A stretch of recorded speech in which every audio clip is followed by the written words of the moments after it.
In today's news, people will be able to register their interest in buying Mighty River Power shares from tomorrow.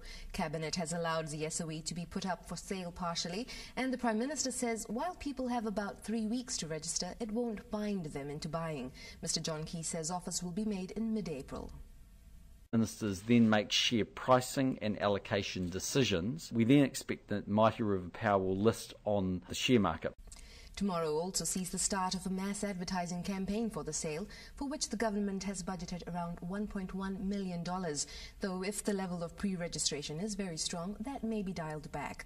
Finance Minister Bill English and Economic Development Minister Tony Ryle will officially launch the interest process at the SOE headquarters, and they've stipulated eligibility criteria for purchasing rights. People being New Zealand citizen or resident, having an inland revenue number and a New Zealand bank account, and having a New Zealand address. Around 1,000 mourners have paid tribute to shark attack victim Adam Strange. The family man and keen surfer died last Wednesday at Muriwai, West Auckland. Family and friends from around the country gathered at the Muriwai Surf Club this afternoon for the 46-year-old filmmaker's funeral.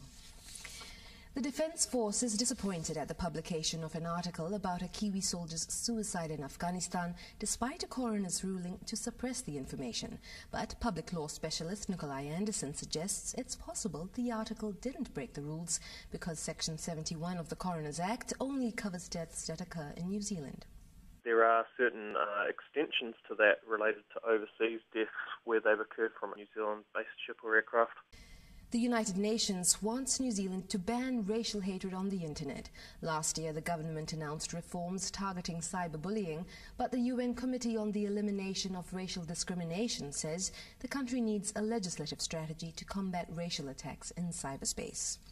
And to international news, retiring Kenyan President Mwai Kibaki has urged peace at the polling booths today to prevent a repeat of the bloodbath that followed Kenya's 2007 elections.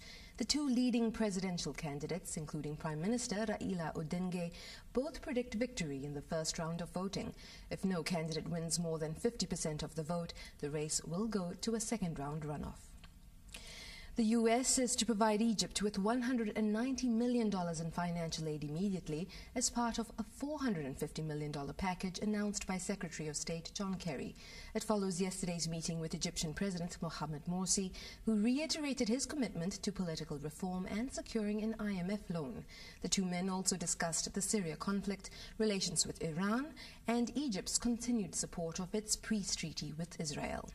Meanwhile, the U.S. government has begun the process of cutting $85 billion from the federal budget now that the deadline for a congressional compromise on fiscal reform has passed. The crash diet of across-the-board automatic spending cuts may not be eased despite President Barack Obama's call for a bipartisan budget. These cuts are not smart. They'll hurt our economy and cost us jobs. And Congress can turn them off at any time, as soon as both sides are willing to compromise. Washington will be monitoring public reaction as federal services are reduced.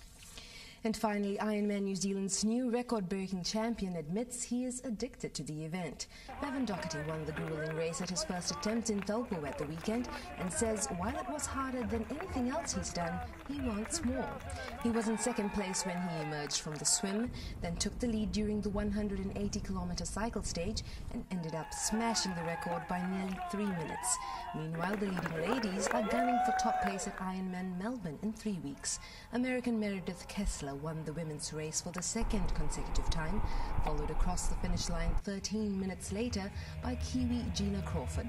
Both women told RBG News that the Melbourne favourite Caroline Steffen had better watch out because they are out to beat her. That's tonight's news. Ka nuinga karere matua mai te whare kōrero rima Moriora.